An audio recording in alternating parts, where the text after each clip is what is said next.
मित्रों नमस्कार, मैं संतोष मिश्रा। आप देख रहे हैं वंदे मातरम। आज हम लोग खमसरा नामक गांव में आए हुए हैं। यह गांव गंगा जी के ठीक किनारे पर स्थित है और जिस जगह पर मैं खड़ा हुआ हूं ये अब बहुत ही ऐतिहासिक जगह है और इसका इतिहास लगभग आज से 700-800 साल पुराना है। ये जगह जहां पर मैं खड़ा हूं, हमारे ठीक बगल में ये जो कब्रिस्तान नुमा कुछ अवशेष दिख रहा है आपको, यह अवशेष जलालुद्दीन खिलजी का है। ये कब्रिस्तान का अवशेष, यहाँ पर जलालुद्दीन खिलजी को दफनाया गया था सन 1296 में, 19 जुलाई 1296। तो जलालुद्दीन खिलजी जो खिलजी वंश के प्रथम शासक के रूप में, प्रथम सुल्तान के रूप में दिल्ली पर शासन करते थे, यहाँ पर उनके भतीजे के द्वारा उनका कत्ल कर दिया गया और कत्ल की कहानी भी हम आपको साझा करेंगे। बहरहाल एक चीज़ और मैं दिखाना चाहूँगा आपको कि यहाँ पर एक मस्जिद भी बनाई गई, जिसके बारे में लोग बताते हैं, यहाँ के इतिहासकारों ने तो इस मस्जिद के बारे में कोई उल्लेख नहीं किया, लेकिन इस स्थान पर यह बना हुआ जो मस्जिद नुमा ये दीवार एक बची हुई है और बाकी का हिस्सा तो नष्ट हो गया होगा, चूँकि समय भी काफ़ी ज़्यादा हो गया है। और स्थल पर मैं आकर के आपको इस इतिहास को बताने की कोशिश कर रहा हूँ कि यही वह स्थान है।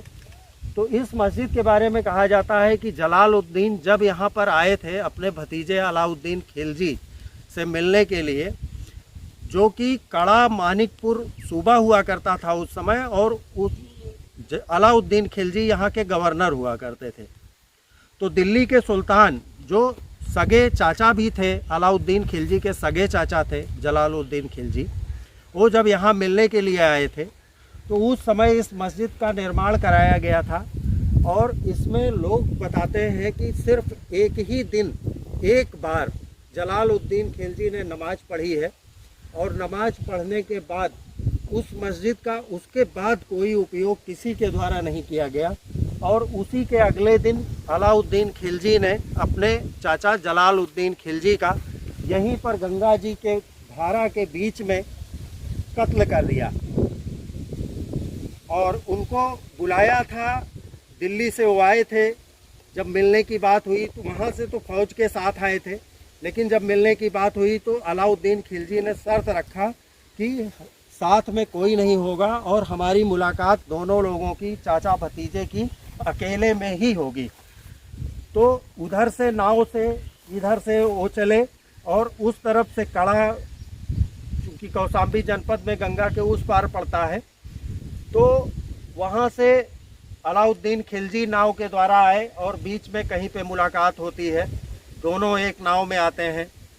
धोखे से अलाउद्दीन खिलजी ने अपने चाचा का गला काट दिया और गला काटा और काट करके धड़ और गला दोनों, सिर दोनों फेंक दिया गंगा जी के अंदर और उनका ताज भी फेंक दिया, तो गंगा के उस पार जा कर के गिरा। तब से इस जगह का नाम, अच्छा, मछुआरों से ढूंढवाया गया, लाश तो मिली लेकिन केवल धड़ मिला, सिर नहीं मिला। सिर के गुम हो जाने की वजह से इस गांव का नाम उस समय गुमसरा पड़ा। इस गांव के लोगों ने इसका नाम गुमसरा के नाम से जाना गया इस स्थान को। और ताज चूँकि उस तरफ गंगा के उस पार चला गया, तो आप यहाँ से दिखा सकते हैं, उस पार भी एक नगर बना हुआ है, बसा हुआ है, जिसको ताज मल्लाहन टोला कहते हैं। ये यहाँ पे मौजूद है। ताज मल्लाहन टोला इसलिए कहा जाता है इसको क्योंकि ताज जलालुद्दीन खिलजी जो दिल्ली के सुल्तान थे, उनका ताज गंगा के उस पार पड़ा हुआ मिला खोजने पर, तो ताज मल्लाहन टोला नाम पड़ गया। उस जगह को ही ताज मल्लाहन टोला बाद में कहा गया और उसी के नाम से आज भी यहाँ पे प्रचलित है। ये वही गंगा की धारा है और ये वही जगह है। गंगा के उस पार भी आप गांव हो सकता है, थोड़ा सा दूरी है, जूम करके दिखा सकते हैं, कुछ हो सकता है दिखे। और ठीक गंगा के इस पार ये जो कब्र आप देख रहे हैं टूटी फूटी स्थिति में, क्योंकि इसका कोई रख रखाव नहीं किया गया। और रख रखाव किया ही क्यों जाए, क्योंकि ये आक्रांता थे, आक्रमणकारी थे और इन सब ने हिंदुस्तान को नुकसान पहुंचाने का कार्य किया। इसलिए शायद इनका कोई इस तरह की चीज़ों का रख रखाव नहीं किया गया और मस्जिद भी धीरे धीरे नष्ट होने की कगार पर है। जलालुद्दीन की कहानी शुरू होती है बलबन से। उस समय, जिस समय यह तुर्किस्तान अफ़गानिस्तान से आया, उस समय यहाँ के शासक जो दिल्ली के शासन सत्ता पर बैठे हुए थे वो बलबन थे। बलबन का जो पीरियड था वो 1266 से 1287, ये बलबन का पीरियड था। तो बलबन का जो पीरियड था वो 1266 से 1287 ईस्वी का था, जिस समय वो दिल्ली का सुल्तान था। इसी बीच जब जलालुद्दीन खिलजी और इनके भाई शिहाबुद्दीन खिलजी भारत आए तो इनको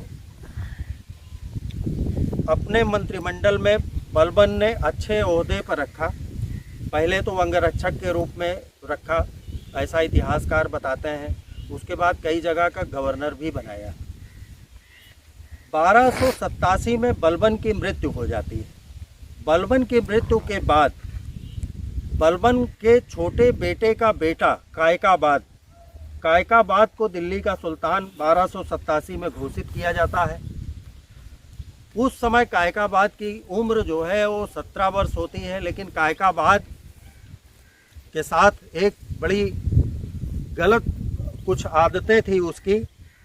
वो बड़ा अय्याश किस्म का व्यक्ति था और कम उम्र में ही अय्याशी और नशाखोरी, शराबबाजी, इस तरह की दुष्प्रवृत्तियों के चलते कुछ दिनों के बाद ही वो काफ़ी बीमार हो गया और लकवाग्रस्त हो गया। बताते हैं कि 1290 में उसकी मृत्यु हो गई। अब उसकी मृत्यु के बाद दिल्ली का सुल्तान किसे नियुक्त किया जाए, यह प्रश्न उठा। तो कायकाबाद का ही छोटा भाई कैमूर, जो महज 4 साल का बच्चा था, उसको दिल्ली का सुल्तान घोषित किया गया 1290 में। 1290 में जब कैमूर को सुल्तान घोषित किया गया तो ये हुआ कि 4 साल का बच्चा तो दिल्ली सल्तनत संभाल नहीं सकता, तो इसके प्रोटेक्टर के रूप में, चूँकि उस समय के सबसे वफादार कर्मचारियों कह लीजिए या वफादार मंत्रिमंडल में जो सबसे वफादार थे दिल्ली सल्तनत के, वो जलालुद्दीन खिलजी थे। तो जलालुद्दीन खिलजी को प्रोटेक्टर के रूप में कि सारा राज्य का कार्य ये देखेंगे, नाम के लिए सिर्फ कैमूर सुल्तान होगा। कैमूर को सुल्तान घोषित किया गया, लेकिन हुआ ये कि जलालुद्दीन तो अपने ताक में था, चूँकि विश्वसनीय तो था, लेकिन उसके मन में कहीं ना कहीं यह लालच भी थी कि हमें दिल्ली का सुल्तान बनना है। इतिहासकार बताते हैं कि उसने कैमूर की हत्या कर दी और स्वयं को सुल्तान घोषित कर दिया। स्वयं को जब 1290 में उसने सुल्तान घोषित किया तो उसने किया क्या, जैसे क्या है कि आज भी शासन सत्ता जब बदलती है तो मंत्रिपरिषद भी बदल जाता है। बहुत सारे सचिव और जो बड़े बड़े ओहदेदार होते हैं वो आज भी शासन सत्ता बदलते ही बदल दिए जाते हैं, क्योंकि बदलने का कारण होता है कि अपने विश्वसनीय लोगों को उच्च आसीन करती है शासन सत्ता। उसी तरह लेकिन जलालुद्दीन शासन सत्ता पर बैठे, लेकिन वो जितने तुर्क थे जो तुर्किस्तान से आए हुए थे, उनको जो प्रमुख पदों पर थे उनको नहीं हटाया। एक काम किया उन्होंने जलालुद्दीन ने कि अपने तीनों पुत्रों को बड़े बड़े ओहदे दे दिए, बड़े बड़े राज्य दे दिए, लेकिन उनको हटाया नहीं, उनको रखा। जलालुद्दीन के बारे में एक चीज़ और भी कहा जाता है कि वो बहुत दयालु था और इस्लाम के प्रति बहुत समर्पित व्यक्ति था। वो ये चाहता था कि हमारा चाहे जितना बड़ा नुकसान हो जाए, लेकिन अगर इस्लाम को मानने वाला व्यक्ति है और मुसलमान है तो हम उसको क्षति नहीं पहुंचाएंगे। तो इस स्वभाव के कारण, अच्छा एक कारण और भी था, लोग इतिहासकार बताते हैं कि 70 वर्ष की उम्र वह जी चुका था। 1290 में उसकी उम्र 70 वर्ष थी और अंतिम के क्षणों को वो शांतिपूर्वक बिताना चाहता था। एक रीजन यह भी था कि वह किसी तरह का धार्मिक हो गया था और संतों जैसा व्यवहार करने लगा था। यहीं पे इतिहासकार यह भी बताते हैं कि वह केवल मुसलमानों के लिए दयालु था और संतों जैसा व्यवहार करता था, लेकिन अन्य जो भारतवासी थे उनके लिए वो दयालु नहीं था। उनके लिए वह उतना ही क्रूर था, जितने अन्य शासक रहे उतना ही क्रूर था। तो अभी थोड़ा सा स्थान परिवर्तन किया गया है। अभी मैं आ गया हूँ इस मस्जिद की दीवार के पास। आप नज़दीक से मस्जिद की दीवार भी देख सकते हैं और यहाँ से थोड़ा सा नगर बहुत क्लियर दिख रहा है। तो फिर से एक बार जूम करके दिखाइए। ये ताज मल्लाहन टोला, जहाँ पर ताज गिरा था जलालुद्दीन खिलजी का, तो उस तरफ का ये गांव है ताज मल्लाहन टोला। तो ये आप देख सकते हैं बीच में गंगा जी की धारा है। अब हम आते हैं मुख्य कहानी पर। तो इधर जब जलालुद्दीन ने अपने आप को सुल्तान घोषित कर दिया 1290 में, लेकिन उसी के कुछ महीनों के बाद अगस्त 1290 में मलिक छज्जू, जो बलबन का भांजा था, बलबन के भांजे ने विद्रोह कर दिया। इस बात की आशंका भी थी, खिलजी जितने भी खिलजी थे, खिलजियों को इस बात की आशंका भी थी कि कोई ना कोई जो है विद्रोह भी कर सकता है। पुराने ओहदेदारों को हटाया नहीं गया, ओहदेदारों में कोई विरोध कर सकता है मंत्रिमंडल में।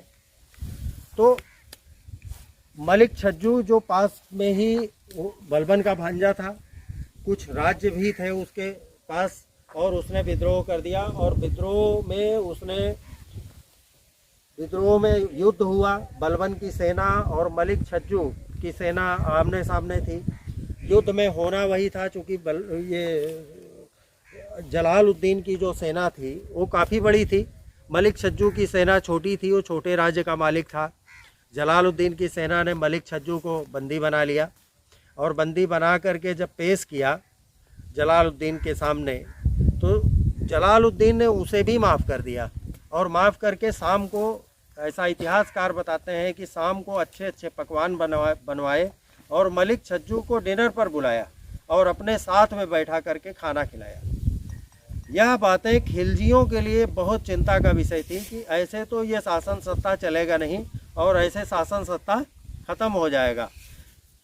यह बात जब यहाँ के गवर्नर के बारे में मैं क्लियर कर दूं कि गवर्नर उस काल में इस तरह से बनाए जाते थे कि जितनी राजधानी में जो मुख्य शासक था वो बैठता था, अपने गवर्नर जगह जगह नियुक्त करता था, क्योंकि उसके अधीनस्थ जो राजा हुआ करते थे वो उसको टैक्स के रूप में कुछ धन दे दिया करते थे।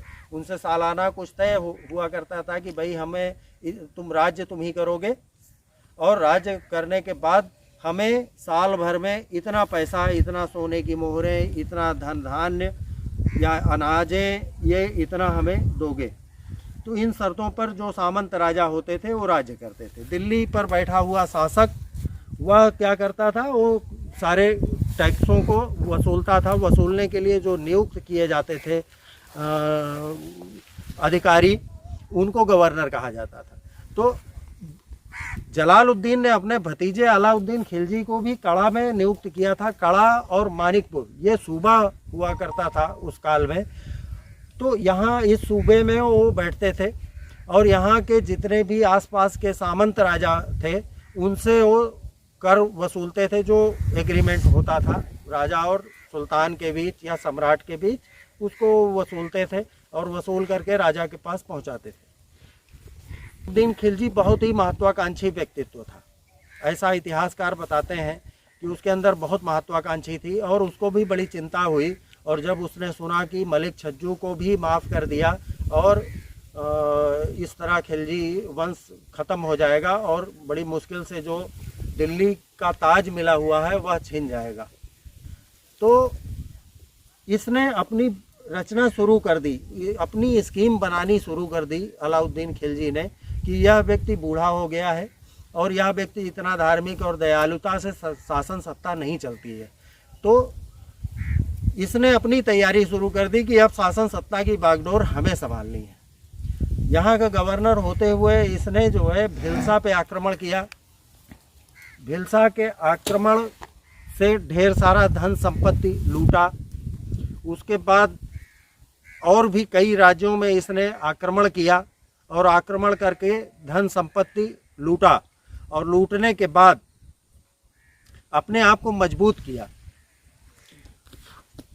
ढेर सारी संपत्ति जब आ गई इसके पास, ये ढेर सारी सेनाएं भी आ गईं, कुछ राज्य के लोग भी, राज्य के सैनिक भी इसके पक्ष में हो गए, अड़ोस पड़ोस के, और इसने पूरा माहौल बनाया और बनाने के बाद अपनी तैयारी रखी और इस ओर कार्य करता रहा। अलाउद्दीन खिलजी अपनी ताकत बढ़ाने के लिए चंदेरी और देवगिरी पर भी आक्रमण किया और साउथ के ये राज्य हैं और वहाँ के राजाओं को जीता। युद्ध को जीतने के बाद वहाँ के राजाओं से ढेर सारी संपदा लूट करके ले आया और वहाँ से यह भी तय करके आया कि हमें साल भर में इतना धन आपको देना पड़ेगा। राजाओं ने स्वीकार कर लिया और यह ढेर सारा धन लूट करके आया। जब यह बात दिल्ली के सुल्तान जलालुद्दीन को पता चलती है तो जलालुद्दीन से, चूँकि वो सुल्तान था, यह तो मात्र गवर्नर था और गवर्नर का यह कहीं से राइट नहीं था उस समय कि वह स्वयं निर्णय लेकर के और इस तरह की कार्रवाई कर सके कि युद्ध की कार्रवाई या खुद ही जो है डिसीजन ले लेना है और स्वयं ही जो है युद्ध के लिए किसी भी राजा के ऊपर आक्रमण कर देना है। तो इस बात को लेकर के जलालुद्दीन ने काफ़ी नाराज़गी जाहिर की और संदेश भिजवाया अलाउद्दीन खिलजी के पास कि ये क्या कर रहे हो। ये घटना 1296 की है। 1296 में जब ये संदेश भिजवाया तो इधर से अलाउद्दीन खिलजी ने संदेश भिजवाया कि चचा जान, हम तो अपने राज्य के लिए ही कर रहे हैं, हम अपना सीमा विस्तार ही कर रहे हैं, हम स्वयं के लिए कुछ नहीं कर रहे हैं, हम इस राज्य के लिए कर रहे हैं और जो भी धन संपत्ति हमने वहाँ से अर्जित की है, युद्ध में जीता है, उस धन संपत्ति को मैं आपको देना चाहता हूँ और वह संपत्ति मैं अपने कोई व्यक्तिगत उपयोग में मुझे नहीं लेना है। तो उस कंडीशन में जब उनको संदेश भेजा गया और अलाउद्दीन ने साथ ही संदेश भेजा कि मैं आपसे मिलना चाहता हूं और मैं ये चाहता हूं कि आप यहां पर आएँ कड़ा, और कड़ा में आकर के हमसे मुलाकात कर लें और मुलाकात करने के बाद यह जो सारी संपत्ति है जो हम लूट करके लाए हैं दक्षिण के राजाओं से, यह संपत्ति भी मैं आपको समर्पित कर दूं। जलालुद्दीन खिलजी जब वहां से चलते हैं दिल्ली से तो फौज के साथ चलते हैं।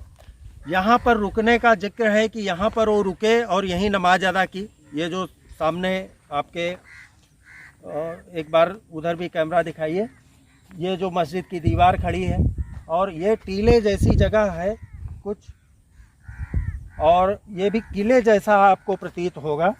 यहाँ से आप देखिए कि तो शायद इसी स्थान पर कुछ रहने की जगह बनाई गई होगी जलालुद्दीन के लिए। और यहाँ से काफ़ी गहराई में ये गंगा जी की धारा है जो बह रही है। सामने एक चीज़ और मैं आपको दिखाना चाहूँगा, स्थल पर ही यहाँ से राजा मानिकचंद का किला स्पष्ट आपको नज़र आएगा। जूम करके थोड़ा सा दिखाइए। और राजघाट का दृश्य, सामने पक्का घाट काफ़ी दूर है, 4 किलोमीटर का ये डिस्टेंस है, तो भी कुछ न कुछ आपको यहाँ से दिखेगा। ये ऐसी जगह है, ऐसी जगह पे मैं खड़ा हूँ। तो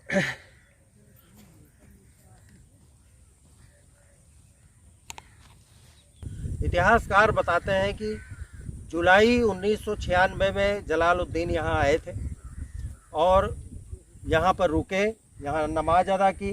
उसके बाद जब मिलने के लिए गए तो वहाँ अलाउद्दीन खिलजी की जो मंशा थी, क्योंकि वो भी अपनी ताजपोशी के लिए बेचैन था और वह भी समझ रहा था कि अगर जलालुद्दीन खिलजी को नहीं हटाया हमने तो खिलजी वंश का जो शासन है वह ख़त्म हो जाएगा।